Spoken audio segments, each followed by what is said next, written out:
Riley Edwards, and I'd like to welcome you to the William W. Hay Railroad Engineering Seminar today. Before I introduce our speaker, I'd like to ask listeners that are online to ask questions using the questions and answers box at the bottom of your screen. You can also upvote any questions by hitting the thumbs up symbol, which will add greater priority to the questions. I will help moderate the questions at the end of today's seminar, and we'll also be fielding questions from any of the individuals in the classroom. So if our speakers are kind enough to repeat the question, so our online audience has a feel for what's being asked here in the room. The William W. Hay Railroad Engineering Seminar Series is sponsored by the Railroad Transportation and Engineering Center here at the University of Illinois. On behalf of all of us, we thank the AAR, BNSF, CN, Hanson Professional Services, and Union Pacific for their ongoing support of our activities here in Railtech. It's greatly appreciated by those of us in the room here, those of us that are working within Railtech, and we know it's appreciated by you all participating remotely. In addition to a good crowd of students and faculty in the room today, I'd like to extend a special welcome to the more than 240 people from 20 countries who registered for today's seminar. The list includes representatives from freight railroads, federal and state DOTs, research organizations, technology developers, and suppliers. We're pleased you can join us. We know we're going to have a great presentation today. We'll issue PDHs to those of you that completed payment. If you have not done so, please send us a request at hayseminar@illinois.edu or look at the link within the email you received. We're excited that we're going to have a few more Hay seminars before the end of the semester, and I will introduce those topics and give you a date or two at the end of today's event. So now I'd like to introduce the topic for today's Hay seminar. Heavy haul freight railroads have continuously evolved to take advantage of economies of scale that are made possible by their inherent capacity to move longer, larger, and heavier materials in greater quantities using higher capacity freight cars and longer trains. These changes have generated significant challenges for the design and maintenance of the track structure and its components. Today's seminar will present a high-level overview of the drivers and key considerations of North American heavy haul railroad track design over the past half-century. This primarily includes the challenges due to increases in axle loads and material quality, but also the complex interactions between a variety of track components. The seminar will also devote time today, our speakers will, to discussing innovations in the design of insulated joints that have occurred over the past 2 decades. I'm now excited to introduce our 2 speakers. These are industry colleagues, alums, and friends of Railtech, so it's wonderful to have you all back in town. What's that? And alums. And alums. I thought I had that in there. And alums. And we're just delighted to have you all back in town. I'll introduce both of you. First, I'll introduce Dr. Steve Wilk, who joined the Transportation Technology Center, Inc. in 2017, and he currently manages geotechnical research projects, and he focuses on root cause analyses, data analysis, and special track work design and performance. Dr. Wilk has 8 years of experience researching geomaterials, including rock and soil. He's a member of ARIMA and is an active participant of Committee 1, Roadway and Ballast. He has over 30 publications in conference proceedings and peer-reviewed journals. He holds a BS in structural engineering from the University of Minnesota Twin Cities, a master's in geomechanics from the University of Minnesota Twin Cities, and a PhD in geotechnical engineering from right here at the University of Illinois. So now I'll introduce Mr. Dave Davis. Mr. Davis is a railway engineering consultant who holds BS and MS degrees in civil engineering from the University of Illinois. He's a licensed professional engineer in the state of Illinois, is a member of Committee 5, ARIMA Committee 5 Track, and Transportation Research Board Committee AR050, Track System Design and Maintenance. Dave began his career as a track laborer and maintenance machine operator for the Chicago and Northwestern Railroad before he moved on to TTCI for a very long and successful career there in Pueblo, Colorado. In 2020, he retired from TTCI as a senior scientist. In his most recent position at TTCI before retirement, he was the manager of the Vehicle Track Interaction Group. His duties included consulting, research, development work, and other topics in the area of vehicle track interaction, special track work, rail neutral temperature, track inspection, and other forms of research topics for the AAR, FRA, and FTA. Mr. Davis has written more than 300 technical papers and reports, and has 2 patents for special track work design. So welcome. Our speakers will be giving us a seminar today titled Track Design for Heavy Haul Freight Railroads, a retrospective of the North American experience.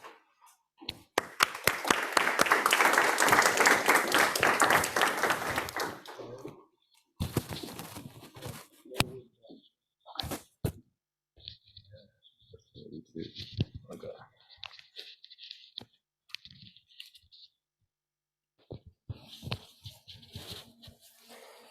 Can you hear me fine? All right. What's that? We gotta do both of these. No, they're you gotta have both of them on. Oh. I'm so sorry.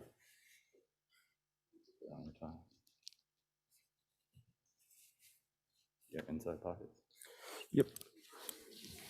I'm gonna just put it in.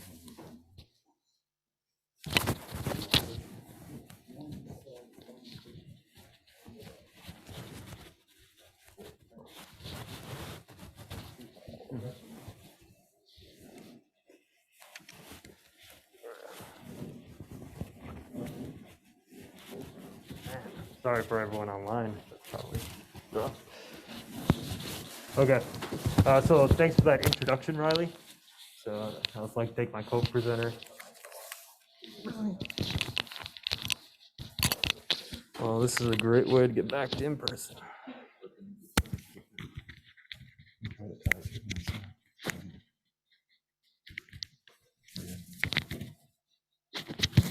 You gotta be kidding me. That's it. All right, how about that? Okay, perfect. Once again, thanks for that introduction, Riley. I'd like to thank my co-presenter, Dave Davis, who's definitely been a mentor for me since I've been working at TTCI for the past 5 years.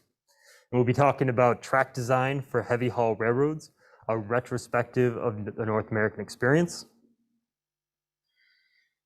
So today, these are the general topics we'll talk about. Start with a history of the U.S. freight railroad design, kind of starting from the 1800s until that's led today, the evolution and what drives our design philosophy. Then Dave will be talking about some U.S. Freight design considerations. I'll go over some general infrastructure design, and then Dave will talk in detail about insulated joints with some specific design experience. Then I'll finish it up with some maintenance planning and conclusions. So the history of the U.S. freight railroad design, 1800s today. So just to start from the beginning, if we go back to where freight railroads were, how they started was in coal mines. So we're basically bringing up the coal from the bottom of the mine to the top of the mine on a guided way, basically a guided way. And that's evolved to the transnational networks of hauling different commodities such as passengers or freight that we see today. In the United States, most of the railroads were constructed in the 1800s, and during that time, we saw a lot of experimentation with the track structural design. You can see some diagrams of that in the bottom. So different tie types, you can see the evolution of the rail and how that's changed over time. Then by the early 1900s, all the railroads kind of agreed upon a track structure design, the thing we have today, where it's fairly simple components. You have rail on top of blocks of wood on top of rock. However, the interaction between those can be fairly complicated, which we'll be talking about today. And then in the past century, so since like the 1920s to today, a lot of that innovation has dealt with not necessarily big changes in the track design, but improvements in the materials of the individual components and technologies. So if we look at the track structure and its purpose, the purpose of railroads is to transport goods from one place to another on a fixed guideway. So that guideway has to be able to support the loads of the vehicle. And then in this process, we want to be able to distribute the loads from the rail down to the subgrade. On the right, just showing some contact stress distribution and really showing this load distribution. So at the wheel rail contact stress on that contact patch, we have stresses around 100,000 PSI. I tried to find some real world equivalent to that. And the best analogy I could find is when those high-end manufacturing plants where you have those water cutters, something that can do a lot of damage to your body, that's about 100,000 PSI. Then as that gets distributed downwards, only a few feet, by the time we get to the subgrade, we want to have 20 PSI. So that's me basically standing on 1 foot. So that means a lot of all those forces. I'm just going to hold it.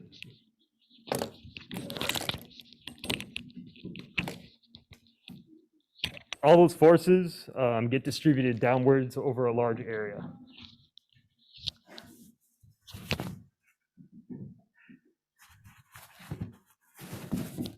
I think I move around too much. So if we look at the key drivers over track design over the past century, one of the leading drivers of that is this increase in axle load. So if you look on the diagram on the right, we can see this car capacity. So from the 1920s to the 1950s, we see this gradual increase. Then we see a significant increase from the 1960s until today.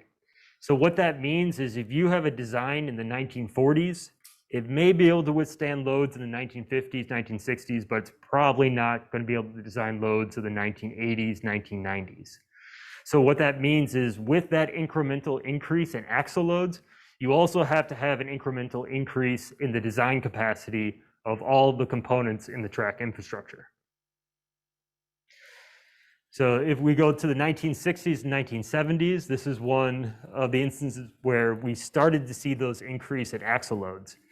And what happened during this time, and if you know anything about the railroad financial situation, they were not in the best condition, so they didn't have a lot of capacity for maintenance and new design. So what happened is a lot of the weak spots of the track infrastructure were exposed, and we had a lot of issues with the foundation, the rail wear, turnouts, among many others. But then once we got to the 1980s, I'm sure many of you know the Staggers Act and how that completely revolutionized freight railroad in the United States. So the railroad had much more capacity to do maintenance and do research and really start to hit ahead of the design. So a lot of people that were in the railroad in the 1960s and 1970s and were now managing these projects in the 1980s, and they learned the lessons from them. And what they want to say is we don't need to design to the loading of what we have now.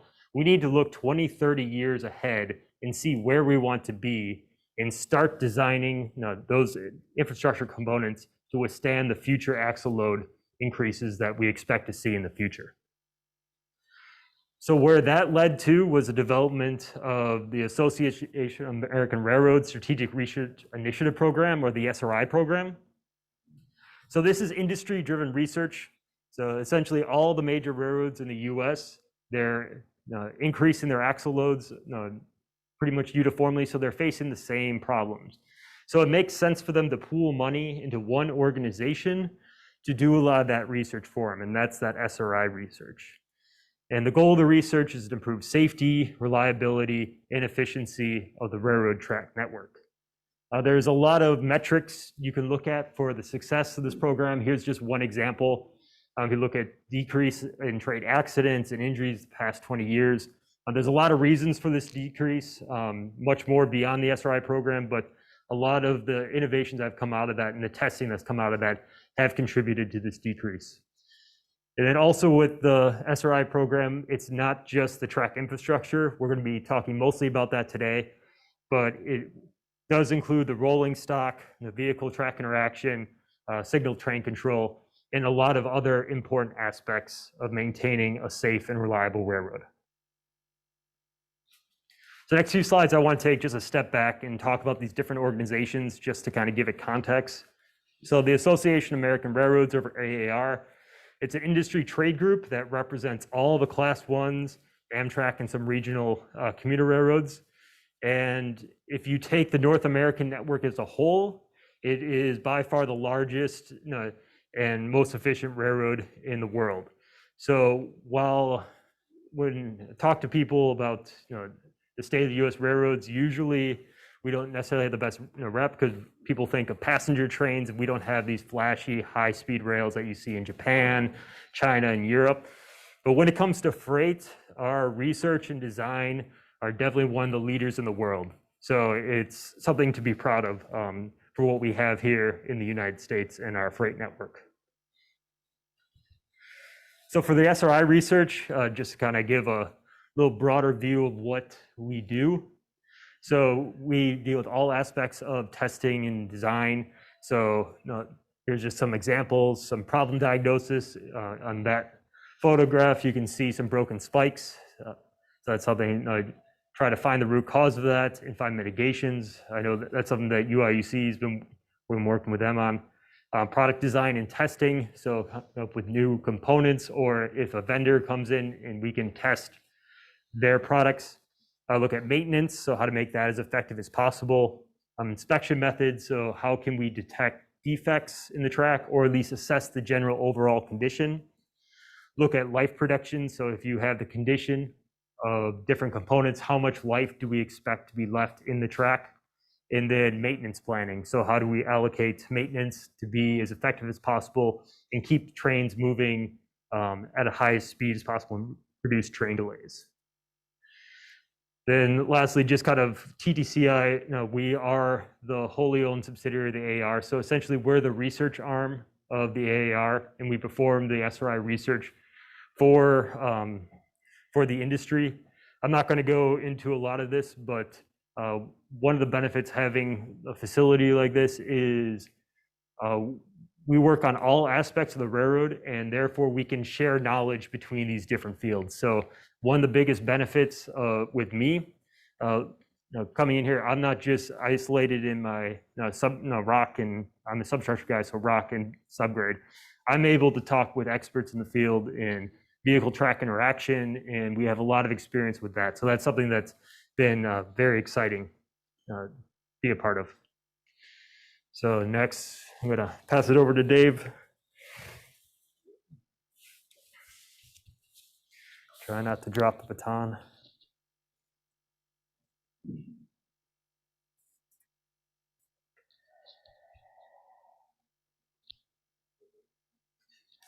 So, what to do? Click this one?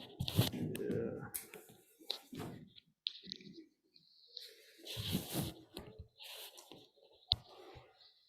Okay. All right. Are we good?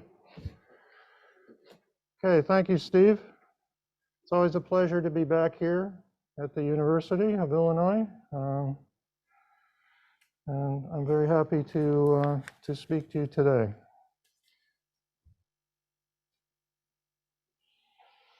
So, a couple things that you don't necessarily think about when you're in your study, learning to be a good engineer, but the railroad environment is very complex, and as Steve mentioned, they're fairly simple components, but the interactions between them are difficult sometimes to manage. So, it's the old saying, what any fool can do for $10, they want the engineer to do for $1. That's kind of how it is. And so being intelligent, being smart about it is very important to us. As we increase axle loads, our margin of error decreases. So we're not going to tell you how to design track today necessarily. You're all technologists here, you're all experts in what you do. But it's more important to talk about some of the things perhaps that are not necessarily in our engineering silo in particular. And so as Steve has put on the slide, successful design requires more than just sound structural behavior. Showing some of the pictures on the slide, the top one is from our home in Colorado. That's up in the mountains, obviously, and cold, wet environment typically. The one in the middle is from Chicago area. You can see some of the geotechnical issues that we deal with, of course. And then at the bottom there, it's just a progression of wheel profiles. to show that we don't design for a single profile. We need to take into account wear. And so no one size fits all, certainly. There's this wide range of conditions that we have to deal with. If you just design for new, you're going to fail. We sweat the asset. We get a very long life out of components. And so we need to account for the worn conditions that are out there. And it's a big problem in our industry. We do tend to just stay in our little silo and talk about our area of expertise. But it's a transportation system. And corresponding with the other parts of the railroad are very important.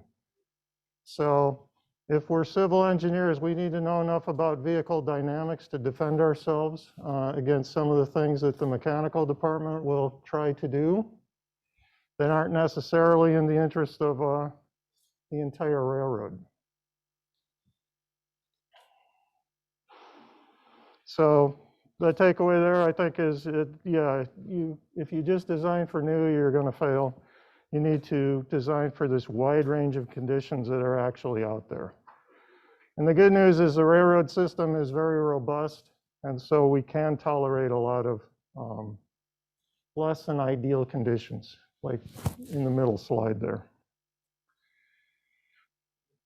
So Steve talked about how axle loads have increased over time. Typically, a freight car life is about 30 years, and so traditionally, every 30 years or so, we were bumping up axle loads significantly. We've gone in smaller steps lately, but the trend continues. I would expect that we would continue to increase axle loads over time. And so the upper right there shows car capacity, average car capacity each decade. That affects a lot of things, obviously. It affects the existing infrastructure, and we're slowly increasing. So sometimes you don't see the effect right away, but it's there. And over time, it can be significant. In my career, I've seen where materials have improved significantly. Rail steel is really a very sophisticated product these days. And it's a high quality product. We get a very long life out of rail. A tripling of life since I joined the industry. We're using other materials more often than just steel. And so that involves other disciplines as well. And then in one of my areas that I spent a lot of time working on, special track work, we did see big changes that are iterative. So if you're not paying attention or you're not familiar with the topic, a turnout looks like a turnout, but they're actually changing over time. And just in this picture, pointing out some of the things we do better nowadays. The transition in front of the turnout's better. So we actually have a stiffer panel out front. We've changed the thickness of some of the components to make them more robust. We're using hollow steel ties, for example, to throw the switch. And we've changed the alignment, so it's more of a spiral, just like the highway guys do. So things are better, and they're subtly better. We have to have backwards compatibility to everything that's out there. And so that, in some cases, limits what we can do as far as making radical changes.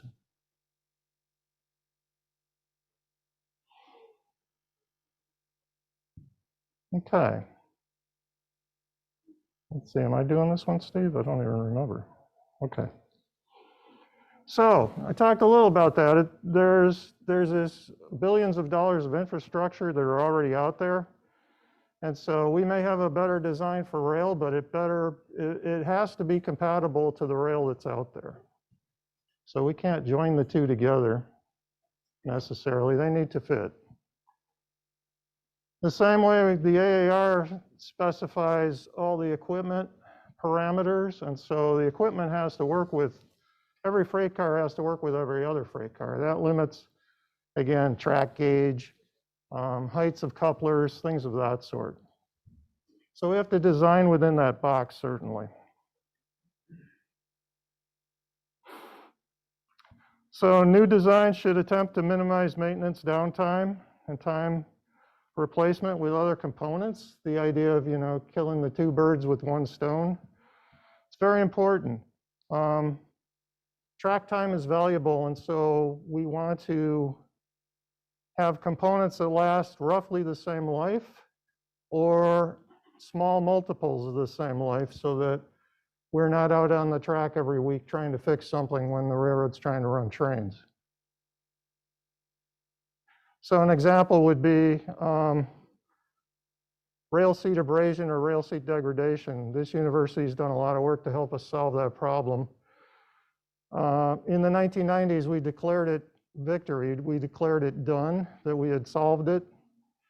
And then rail life got a lot longer, and it came back as a result because the fix didn't last as long as the rail. So then we were back looking at that problem again. So the good news for us old timers is that things we learned in the past can help us in the future because these problems will reoccur.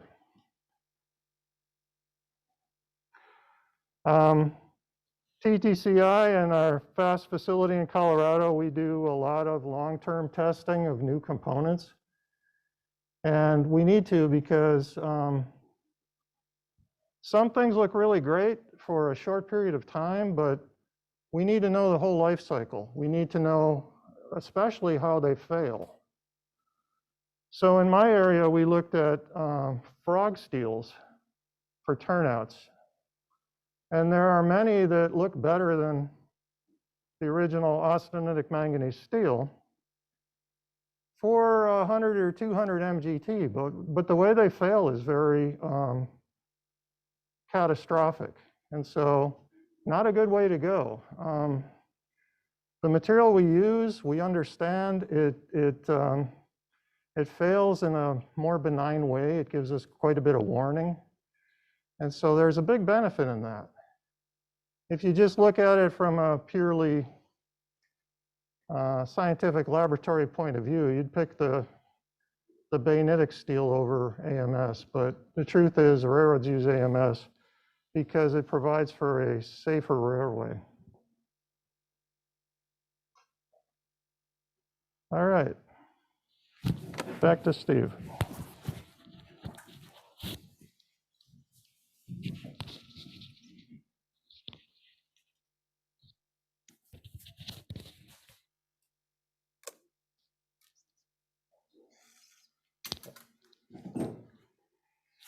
Put it in half.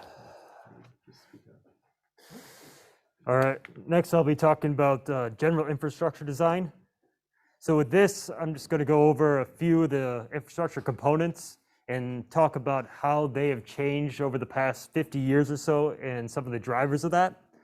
So I'll be talking about rails, ties and fasteners, substructure, and welds. Dave will go more in detail about some special track work later in the presentation. And then with bridges, I think Dwayne Otter will be visiting sometime this year to give a presentation. He can go over that. So for rail design, that's something that Dave mentioned. We've had some steady increases with the metallurgy and the changes of that. So that's made a key driver. So with rail, what we want to get is kind of incremental improvements in the rail life and the quality. So we want to have less defects. We want to have better rail resistance.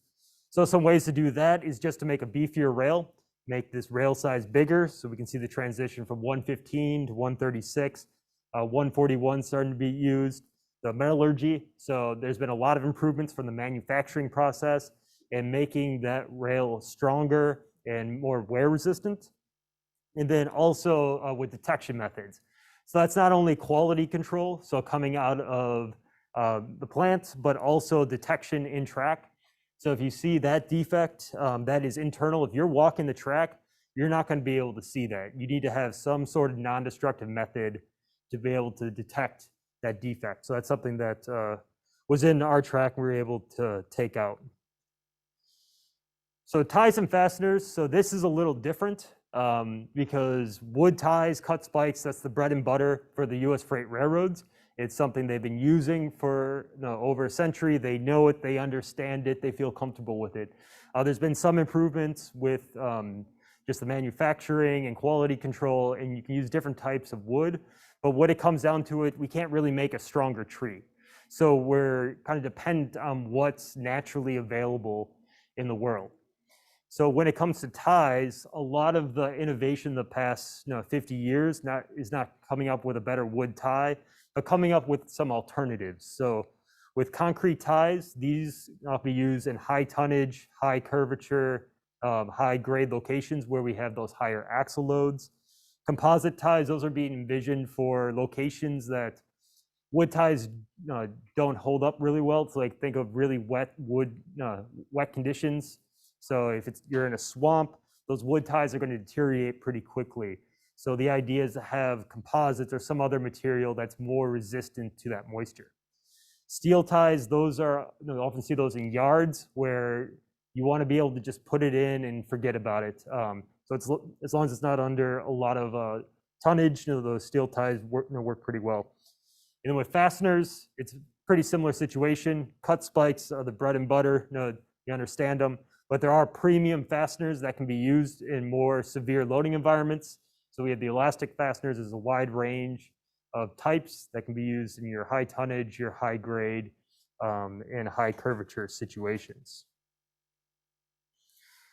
So with ballast, this is similar to the wood ties where we cannot manufacture a better rock, at least we haven't yet.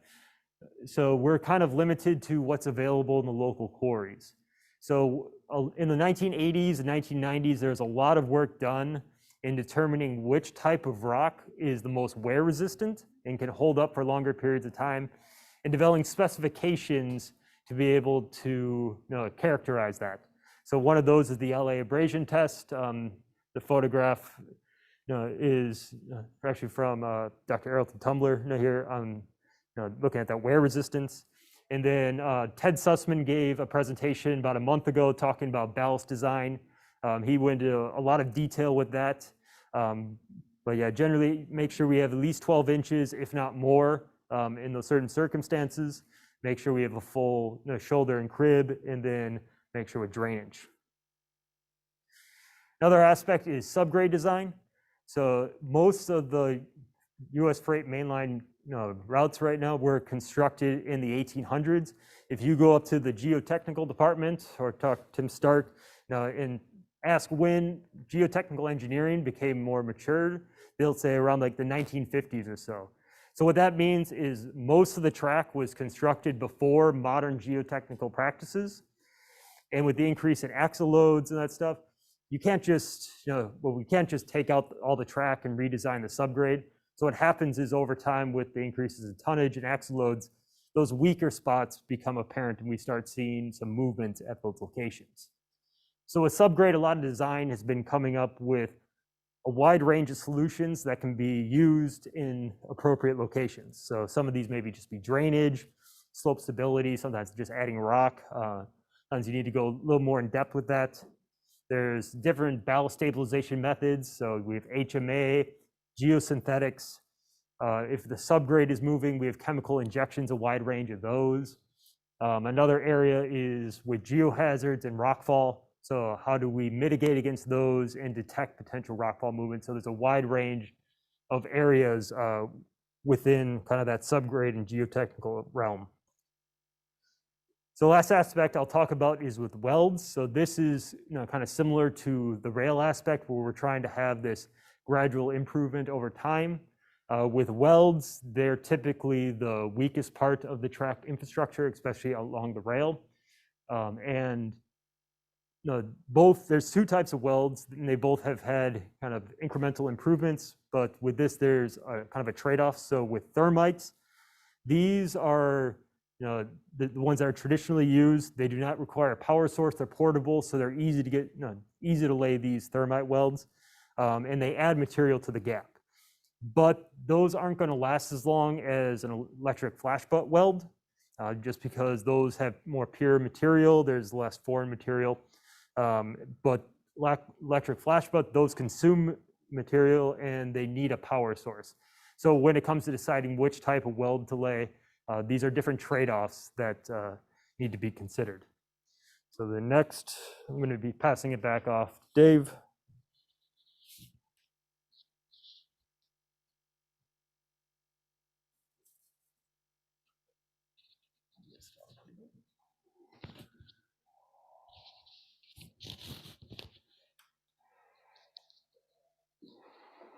So a thermite weld is a weird and wonderful thing. It's a casting, kind of a crummy casting. You make in between two pieces of rail.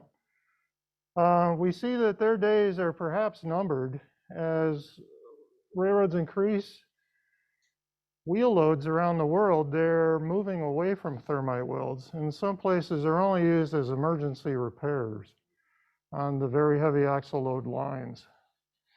So this may be one where we've outlived the technology and we need to come up with something better. Hint, hint, University of Illinois. Okay. So I'll talk about a specific project we worked on for over the last 20 years on insulated rail joints. And this one was a bit problematic for an organization like ours, which is doing cooperative research amongst all the railroads. But just so everyone's on the same page here, insulated joints, of course, divide the track electrically into circuits that are used for train control. And so they are, in North America, they are typically installed slightly staggered. I see I stole a slide from Europe. Where they're parallel here, but ours would be staggered off one crib, essentially. So you notice they're structurally, they're very weak joints. So think about it, all you structural guys. We're going to take two pieces of rail, we're going to butt them together, and we're going to add splice bars and carry load vertically on that. That's a pretty crappy joint as far as structure goes. Besides that, we add in all these soft components, which are insulators. And there you can see where maybe we have a problem with heavy axle loads. So these have been a chronic problem forever. But on trying to get funding for this from the railroads, we got quite a bit of pushback initially. And thinking about it from a scientist's point of view, we understood there was a problem. But from the railroad's point of view, and some railroads, this was not a high priority. So everybody agreed it was kind of a chronic problem that they dealt with. But for the Eastern Curvy Railroad, where the rail life was 4 years in curves, and the IJ life was 4 years, this was okay. Back to the two birds with one stone. You know, we were going to replace the rail, so we'll replace the IJ. But for the Western routes that were handling coal, they suddenly went to 200 MGT a year or more. It meant they were replacing IJs every year. And they became a leading cause of train delay. Not so much a safety issue, but train delay. Signal's red, I can't run trains. Somebody's got to come out and look at it and fix it. To document what was going on, around 2000, the ARIMA did a survey of insulated joint life, and they found it was 230 MGT for mainline track. When you think about it, that's pretty appalling, especially because we were getting longer life out of turnout frogs, which is a much more complex structure, much harder to build and maintain. So, problem, what problem? Yeah, there was a problem. And it just depended on how big of a problem it was on a particular line. So we, with the help of the industry and the suppliers, the railroads and the suppliers and the researchers all worked together on this one. And so we looked at what was the what was the failure mode? What was actually failing on these insulated joints? And so, good news for us, it really wasn't a big safety issue because they fail electrically before they fail structurally. So we know we got a problem before a train goes on the ground, typically. We learned, with the help of the railroads, that the most common failure was the epoxy debonding. Essentially, the joint would unzip from the center outwards, and then you would get these secondary failure modes that would soon follow. So this is a 1990s-ish IJ, insulated joint, six-hole bar, 3-foot long bars, and this is a typical failure. So again, you would see the epoxy is missing in the middle here, and down here you can see as well. You can see the foundation's really kind of bad too here. So what would typically happen is the epoxy would fail in this region. It would unzip back to the first bolt. Then the bolt would break and the whole joint would pull apart. With the help of BNSF, John Bosshard is one of my heroes. He was a track standards engineer for many years. We dissected some joints. So we pulled this one apart. This is the rail. That's a joint bar down below. And again, you see all this corrosion in here, which indicates that this has been failed for a while. The epoxy has failed here. Typically back to the first bolt hole before the joint comes apart.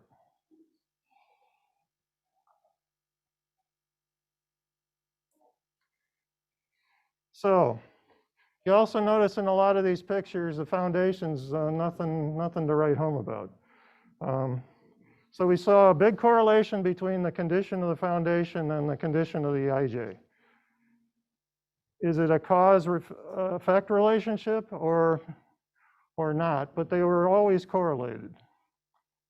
So we can talk about which one occurs first, but they occur together typically.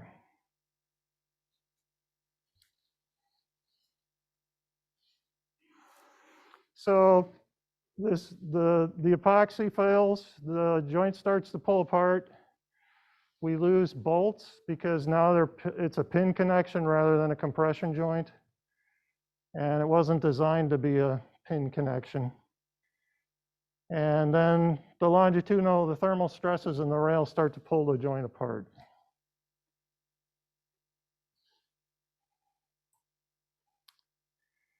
You could see these, in many cases, you could see them for miles, where the foundation, you knew where the IJs were because the ballast was all powdered. So after the IJ fails, we start to beat the ballast to death.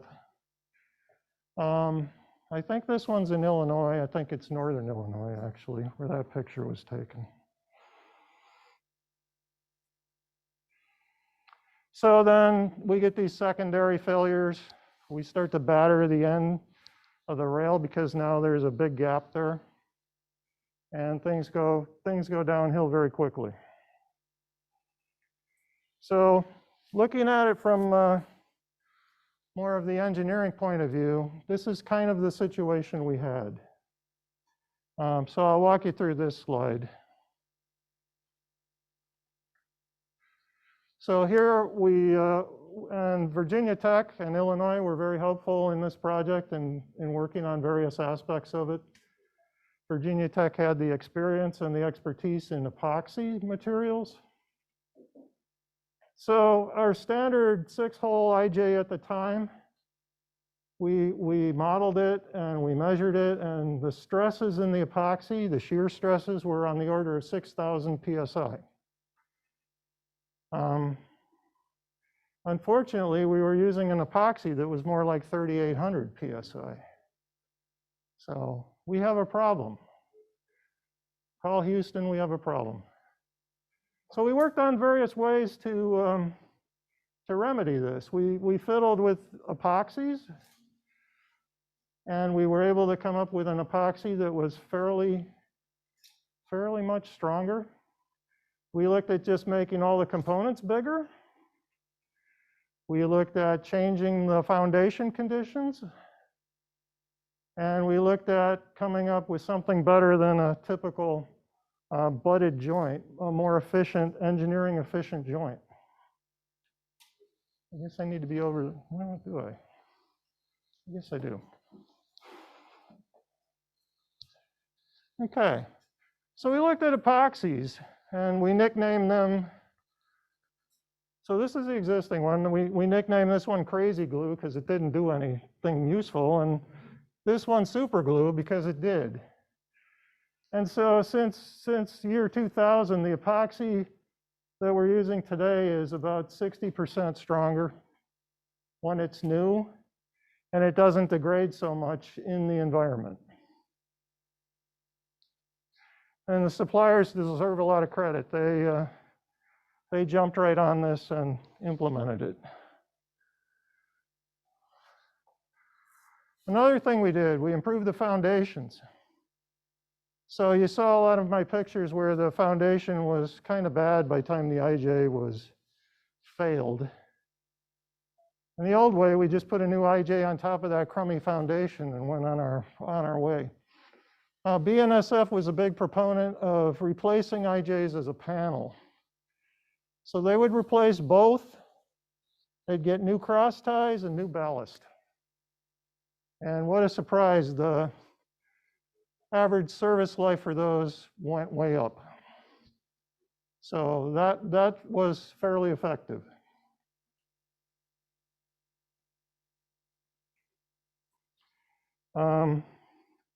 The days of making an IJ on the side of the tracks are long gone. They should be done in a factory. I joke, they're not made in a clean room necessarily, but it is a clean environment. So we need to control temperature and humidity to make these epoxies perform to the level that they can. And so it's very important that we do that, not just some guy mixing the epoxy on the side of the track and slopping it together. I like this picture for two reasons. One, it shows that around 2013, I think you can see these IJs are stenciled 500 MGT. So by 2013, the suppliers were guaranteeing that these IJs would live 500 MGT. And if you know anything about how you set a warranty, it means 99% of them should live that long because they don't want a lot of warranty claims. So that shows the kind of progress we were making.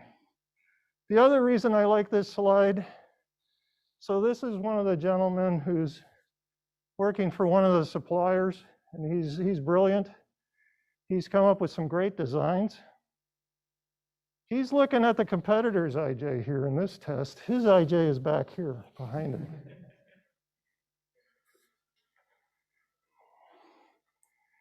All right. We went from what's called a suspended foundation where the end post of the IJ is sitting over ballast and the supports are on either side. Why did we do this? Well, we didn't want to have an extra electrical path through the tie plate that could short the joint. So we build them this way in 1990. If you sum the stresses on it when the wheel load is going over it, those tensile forces in the under bending at the bottom of the joint and then the longitudinal thermal forces, which are also tensile, made very large tensile forces in the joint.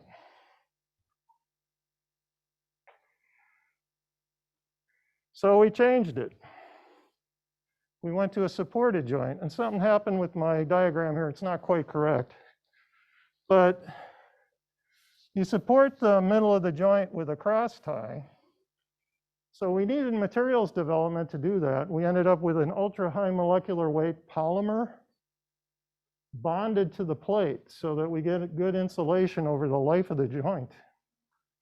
And by doing that, you change the stress, and we reduce the maximum tensile stress in the joint. So this simple change made a huge difference in service life of the joints.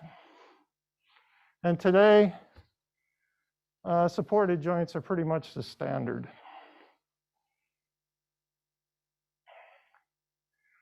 Moving forward, we looked at combining all these into what was called a super IJ in about 2010. So again, multi-tie plate, bigger cross ties, longer joint bar. We actually reconfigured the insulation so it's more redundant. And all those things led to, again, significant improvements in life.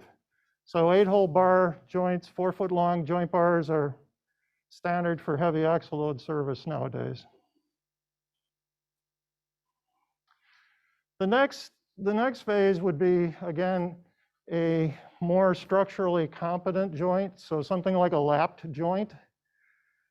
Harder to make. And so quality control can be an issue, but if you make them properly, they'll live a long time. And the stress analysis says that the shear stresses are about 1/3 of what you'd have on that butt joint. So we're not asking the epoxy to do more than it can do. You also get a benefit in ride quality. This would be smooth rail, the kind of dynamic load we see there. That's what you see on a conventional IJ. This is what you'd see on a lapped IJ. So we're trying to make it look like the rest of the rail. But again, the initial cost means we're not using this everywhere. We're only using it on the high use lines.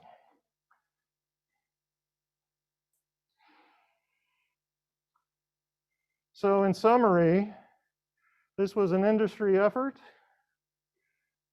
This picture I like for a couple of reasons, because I'm a train nut. So this is the high point of the Santa Fe Transcon in New Mexico, Mountain Air, New Mexico. These two gentlemen are at the time were the chief engineers of Allegheny and Portec, the two big IJ suppliers. Gives you an idea. You know, they're actually out there with the railroad trying to solve this problem.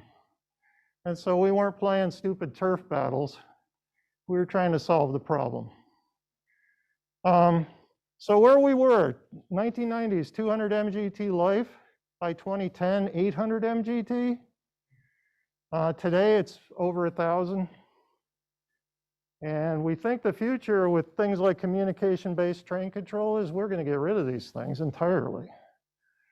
That'll take decades, but you'll see a decline in the number of insulated joints needed for train control going forward.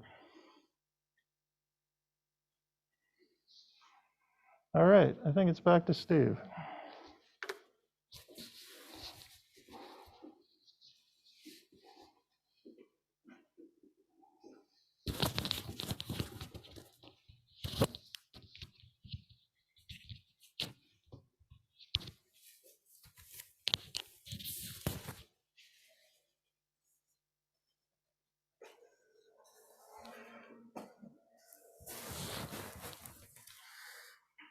Thank you, Dave. So I'm going to finish up just talking about some maintenance planning and how that relates to design. So a few years back, I was giving a seminar at just a civil infrastructure class, and they were bringing different people from different aspects of civil infrastructure. So let's say dams. And at the end of each class, during the presentation, the professor would ask, what's the lifespan, what's the life cycle of that infrastructure component. So like with dams, we have, correct me if I'm wrong, Dr. Stark, about 50, 60 years. And that's me with that with railroads. And it led to an interesting discussion because the lifespan of each of the components are going to be different. So what's the lifespan? The rail, the ties, fasteners, the ballast. And then in addition to that, the lifespan of each individual component, you can give a number to it, like wood ties would say 30 years. But in reality, it's going to be widely distributed, and there's going to be very significantly different lifespans depending on location, the conditions. So let's take wood ties, for example. If you look at the diagram, that shows these different decay zones. So you have a wood tie, let's say in northern New Mexico, it's dry, arid, and those ties, as long as it's performing well, there's not a lot of movement, they can last a very, very long time. But if you're in like Louisiana and you put these wood ties in a swamp, no matter what you do with them, these things are going to deteriorate pretty quickly. It may only last a few years. Then secondly, the lifespan of each of these components is going to be dependent on local conditions. So let's take ties again. If you have a tie, Scan this section. oh, that was. If you have a tie and if the surrounding ties have failed, it likely means that are we good?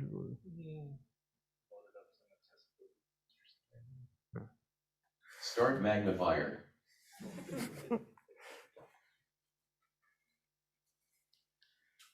Okay, so yeah, the nearby ties have failed. That likely means they're not able to take all that load, and that load will start getting shedded to your tie. If you have a mud spot, you're going to see more moisture, more deflection, more deterioration. If you have impact loads from a joint or some battered rail, then you're going to see higher loads and a decrease in life as well. So that's led to kind of maintenance planning being from the philosophy of having, you don't want to have a set lifespan and you lay some wood ties and come back in 28 years or something like that. You want to be able to replace it based on, you want to maximize the lifespan, but you also need to forecast it based on the current condition and those local variations. So that led to, so right now, there's a lot of condition-based maintenance. So how this works just generally in concept is first you need to have continuous inspection. So there's been a lot of innovation in this field for the past decade or so, probably even longer. So now we're at the point where we can have rail, tie, ballast, track geometry inspection, all in a single vehicle that can travel across the entire network. And from there, it can not only detect defects, but it can assess the condition of all the components in the track.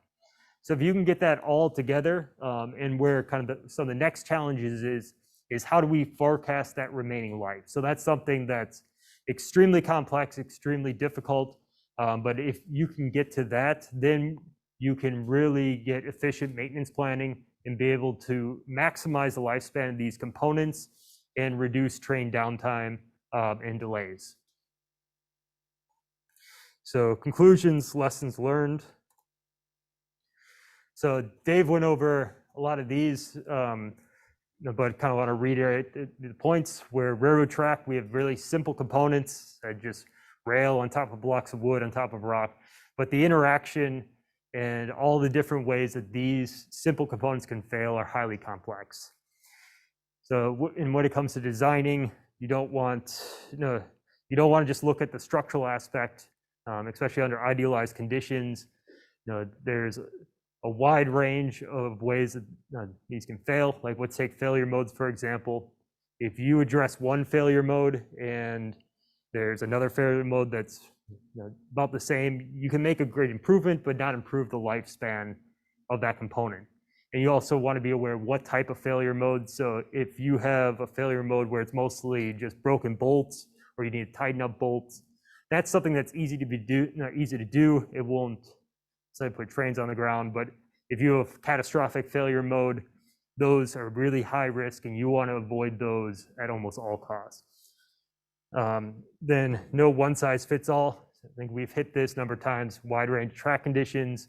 There's not going to be one track design, so you want to have something that's appropriate for these different conditions. Then lastly, one of the important aspects is avoid siloing. So, and Dave has been very good with this with me and kind of being my mentor, where there's a lot of times we're looking at a problem and I'm looking at it from just like a track standpoint, and then he'll come and say that if we're around this curve or whatever, we have these different train dynamics, and that's going to cause different wear rates, and that's going to eventually cause these impact loads over time, something I would never think about. So it's really good to have these wide range of perspectives when we're looking at these complex problems. Then, as Dave said, these components they're going to wear, they're going to grade over time. You can't just assume what comes out of the manufacturer. You have to assess, performance over the entire range of that lifespan. So this is the last slide. So that's my email. If anyone wants to get in contact with me, you can shoot me an email. And then at TTCI, we're hoping to have an internship program in 2022. And so if anyone's interested or for future job openings, I have our human resources. You can email her or me, and I can pass it on to her. So if there's any interest, just talk to me afterwards or follow up. So thank you. Dave will be happy to answer any questions you have.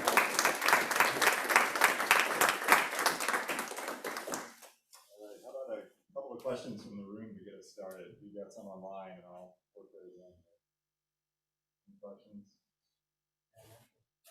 What's the latest, greatest going on in railroads in terms of measuring track deflection under moving wheel loads? The reason I bring this up, Australian Roadway Search Force picked up on some stuff from Danish and highways. They can now measure track deflect or surface deflections within a mil or so at 60 miles an hour. So they run a huge amount of data, they collect a lot of data, goes to the cloud, et cetera, et cetera. So I was just wondering, is anything like that currently under development, or are you being used? There are some technologies that are currently under development. We haven't worked with them, but we are aware of them. That's something where it's going to be the plan is to be track-based on an inspection vehicle, and that would be another addition to those inspections. So I think that's one of ENSCO's things. So operation, microphone. That one right there, actually. Oh, he's got a mode. Oh, that's great. You can also turn the lights on in the front. So operationally, of course, it would be very appealing to have something that hangs on the existing inspection vehicle, like on the geometry car. So again, we're not interrupting train operations anymore than we have to. But yeah, the systems of the past have been cumbersome. And so you had to have a special train, you had to have a light load and a heavy load. And so they were difficult to weave into the operating pattern, and so they weren't used except to diagnose specific problems.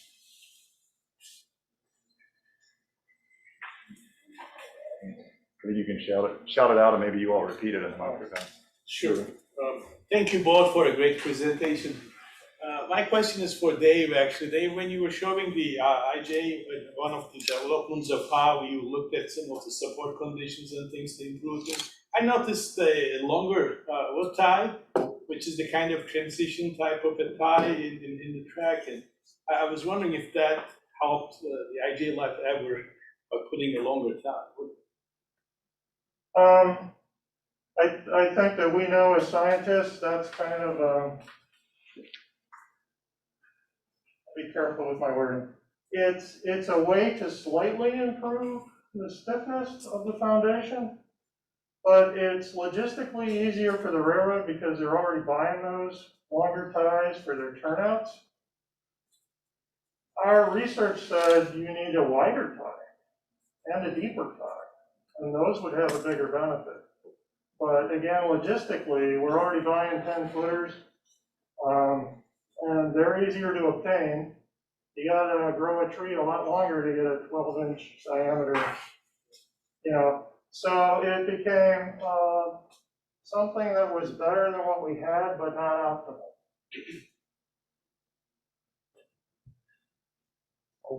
There are two questions from the online audience about IJs. They're related to Dave, your part toward the end. One of them is, why did the U.S. go with staggered joints while other countries develop parallel joints? That's a traditional thing, so I'll be kind of funny here. We like rock and roll rather than bounce. you pick your evil, right? So parallel joints, you induce bounce mode in the car. That's a ride quality issue. That's pretty nasty. What we do by staggering them, we get the car to twist, and that's less painful, I would say, for the rider. Thanks, Dave. How about one more? Are there any plans of replacing the IJs with axle counters, and what would that look like for implementing it across such a large network?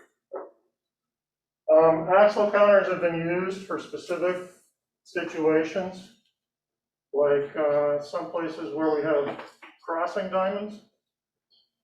And so in some cases, the track circuit configuration becomes very difficult. And so they'll use axle counters. Axle counters are not foolproof either. And so there were issues initially with the vibration environment and those just falling off the rail. A lot of those things can be worked out. So, but again, then we're messing in signal department's pipedom, right? And they like track circuits. They don't necessarily like axle counters. My understanding though, that Deutsche Bahn in Germany is going to axle. Oh yes, axle counters can work very nicely. I agree. And the infrastructure you have to maintain is less. Questions from the students. You guys were all asked questions, so let's hear from them.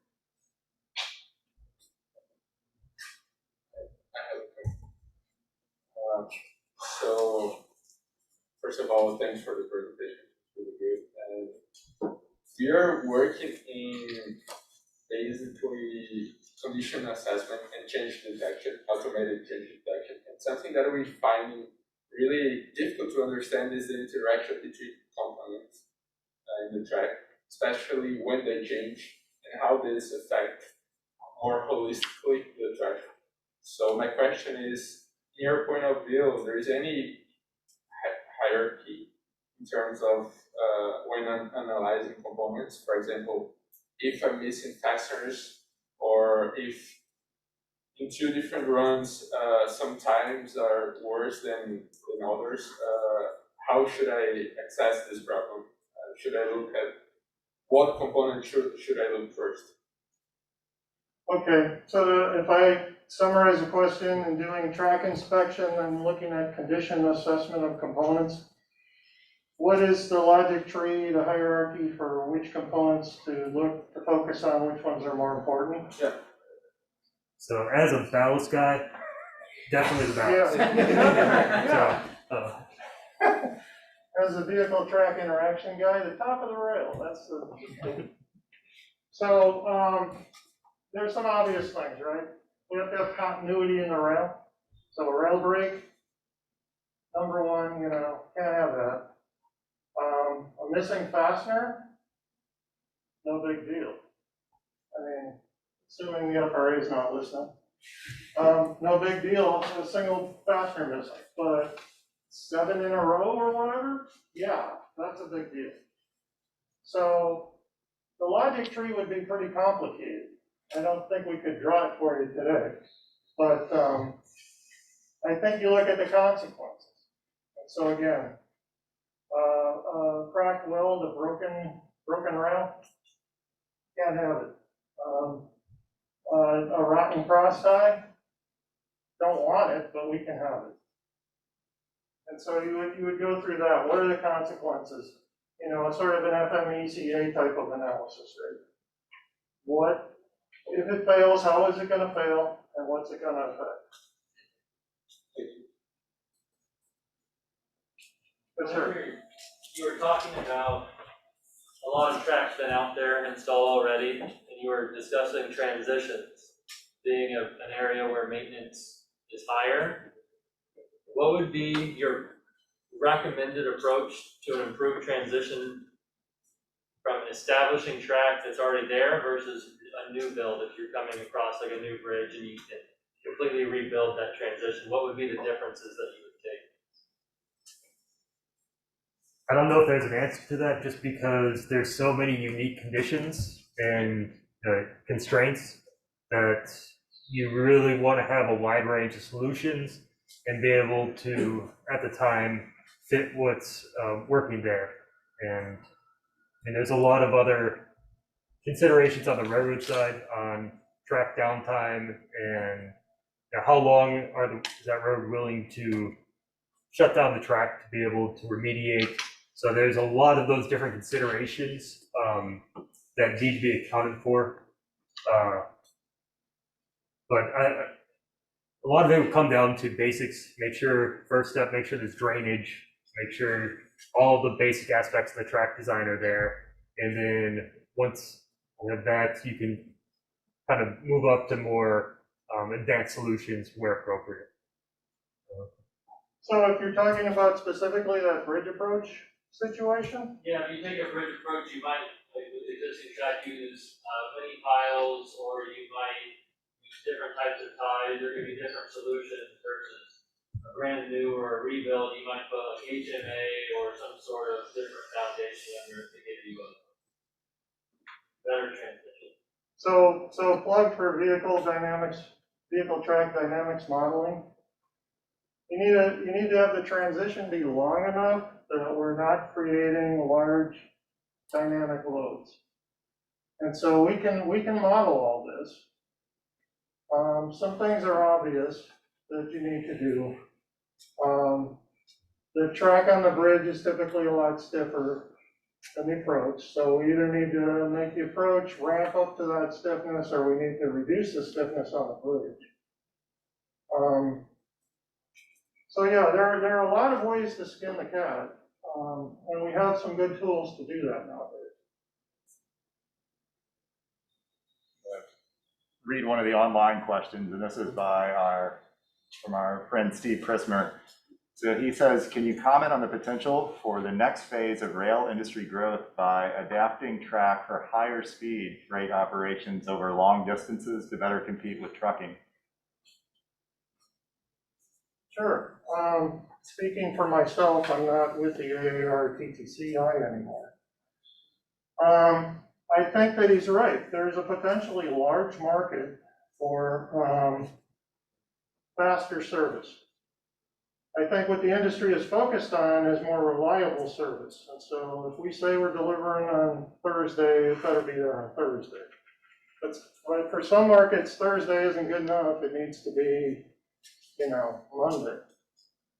And so I believe he's right. There is a big market potential for us going from what we do now, which is generally 40 to 60 mile an hour mainline speeds, to something more like 100 miles an hour. You gotta take care of all the other issues like terminals that comprise a big part of the total delivery time. But I think he's right. For certain markets, this is important. For others, it's not important. So it would have to be case by case. Steve, you can give the official position of the TTCI. Get you in trouble.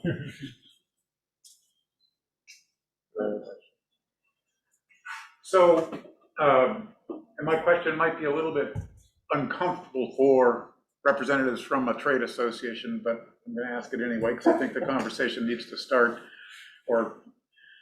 I've been associated with the railroad industry now professionally for 33 years, and for the majority of that, almost every year you could count that derailment rate, that accident rate would go down, down, down.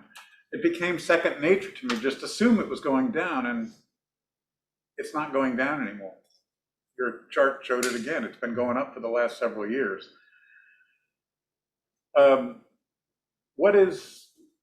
What are our thoughts about why that's happening and what we need to do to reverse that trend? Steve would like to remain employed. That's what I thought. Part of it is I think we harvested the low-hanging fruit. So now we're doing more predictive maintenance, maintaining things before they fail. We've been doing that since, the 90s. I think we've wrung out a lot of that efficiency. And so what remains are the hard ones. Yeah, but that explains flat, but we don't have flat. can't increase it. Right. So what I saw was, in some cases, it's due to economic cycles. So this industry has 2 billion freight cars or whatever it is. 400,000 of them are stored. Crappy condition, quite frankly. And when the economy gets better, they get put back in service. And you watch the accident rate changes. Again, I can say that, Steve can't say that. The AAR is not to say Sure, I understand. that. Some of it is due to the changes in the corporate, I'll say motives. I think that in some cases, you can be too big and too dumb in some areas.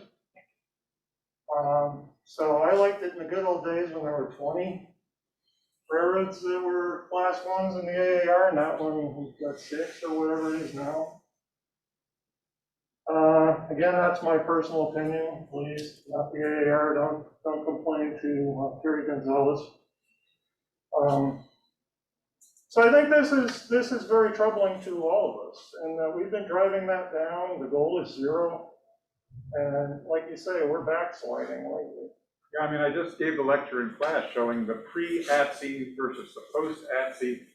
Really nice, increase in the decline after, ATSI technology and information exchange and sharing was implemented. That was another great success story for the railroads of TTCI and AAR. But something has, like you said, it's not just flattened out, it's actually accelerating. And I think we really need to try to study and understand this, because it's one of our core competencies in rail transportation is safety. Yes. We lose that, we're losing one of our important advantages. Yes. So you raised an uncomfortable topic. I don't know that we have an answer. I'm like you.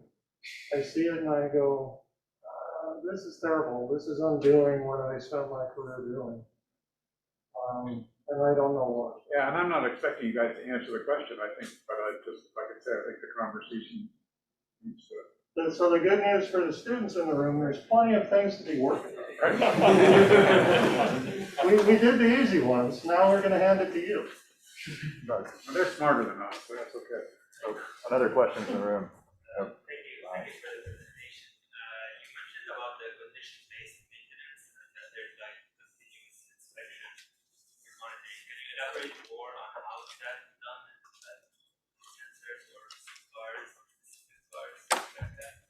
Yeah, so the track needs to be, historically, the track needs to be inspected at certain intervals. And a lot of time that's just been through historically manual work. So you walk the track, you make high rail. With all those, you have people on track, you have vehicles on track. And as technology evolved, we can start to have those technologies on a single platform. So you have different, like with ties, you have different technologies like with X-rays, different ultrasonics. With ballast, you have GPR, and there's a lot of upcoming stuff with railware, like ultrasonic spectrum. Basically, with rail inspection, you have all the spectrums of light.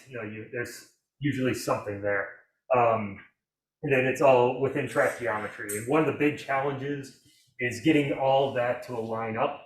So, with GPS technology, it's never going to be exact. So, if you have this, let's say you inspect a tie, and you do another run 2 months later, it's very difficult to find where that tie was previously in your data set. So, getting those matched up, that's one of the things that's, it's getting very close. So, and once that happens, then you can really unleash your big data analytics that's been up and coming.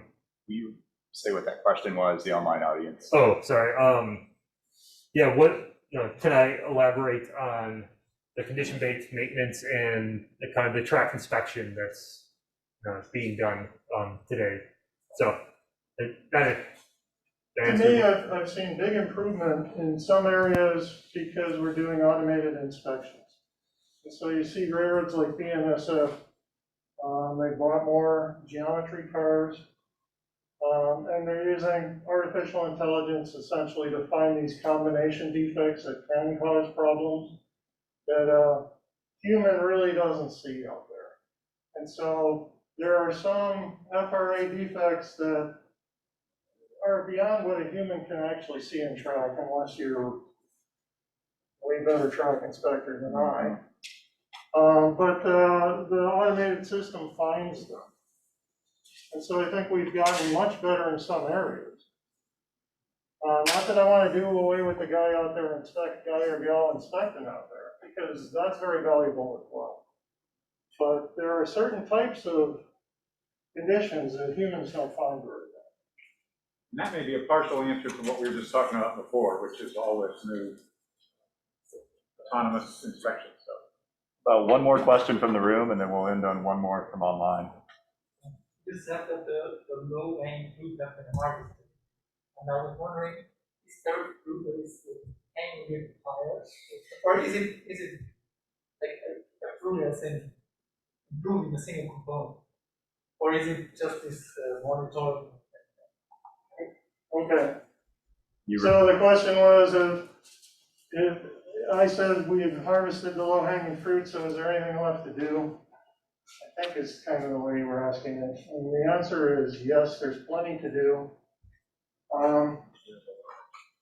So back in, you saw a slide about the Staggers Act in 1980, and that's what funded my education. I worked on track maintenance gangs when I was going to school here. But I was discouraged from going into this industry because it isn't going to be around in 20 years. I didn't believe that. I come from a family of railroaders. I knew we were going to be here. And we'll be here forever. So people have been saying that the low-hanging fruit's been harvested. They've been saying that forever. The truth is there are so many opportunities. The system's deceptively simple but very complex. And so making improvements is difficult, but it's not impossible. And I think that there is a lot that can be done. I want to expand on that because if you use that analogy, you're assuming technology is the same. You're assuming materials are same. So there's a lot of problems that are extremely difficult for us right now because we're limited by technology. We're limited by materials that in 5-10 years will give us capabilities that we don't have today.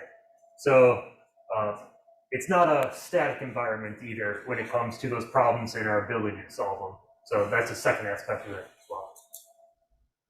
You know, if you go back far enough, steam locomotives, the great example everyone uses. Nobody could envision a diesel. That's the next thing's out there. We just don't know what it is. We need smart people thinking about it. Steve, I'll direct this one to you. The number one ranked question on here has to do with what's next for TTCI. There's acknowledgement that there's been changes, and there's interest in knowing what's the next big thing. My answer is retirement. So as many of you may or may not know, we have a facility called Transportation Technology Center in Pueblo, and TTCI, we've been running that for the past about 40 years. That contract went to a different company. However, we are still a subsidiary of the AAR, and the industry, we've had conversations, they're still, looking to us to perform their SRI research. We plan on having the exact same capabilities for the SRI and our other capabilities, at least the majority of them, going forward. As that will exactly look like, there's still some stuff that's open for discussion. It's not finalized. We should have some press release soon, but the big thing is we plan on having the vast majority of capabilities that we did, what we have right now, continue that in the future. And we also plan on expanding on our capabilities, no matter what happens. So that's something, just if you're interested, just keep waiting for press releases. And if we plan on having our annual research review in March of next year, so there should be a lot more information revealed there as well. So we think, speaking as somebody who just retired from there, You can spend a career there. There are always interesting problems to work on. This field is fascinating. Any aspect you want to think about, materials, dynamics, it's all there to work on if you so choose. So I would highly recommend a career in the railroad industry. Great. Thanks so much.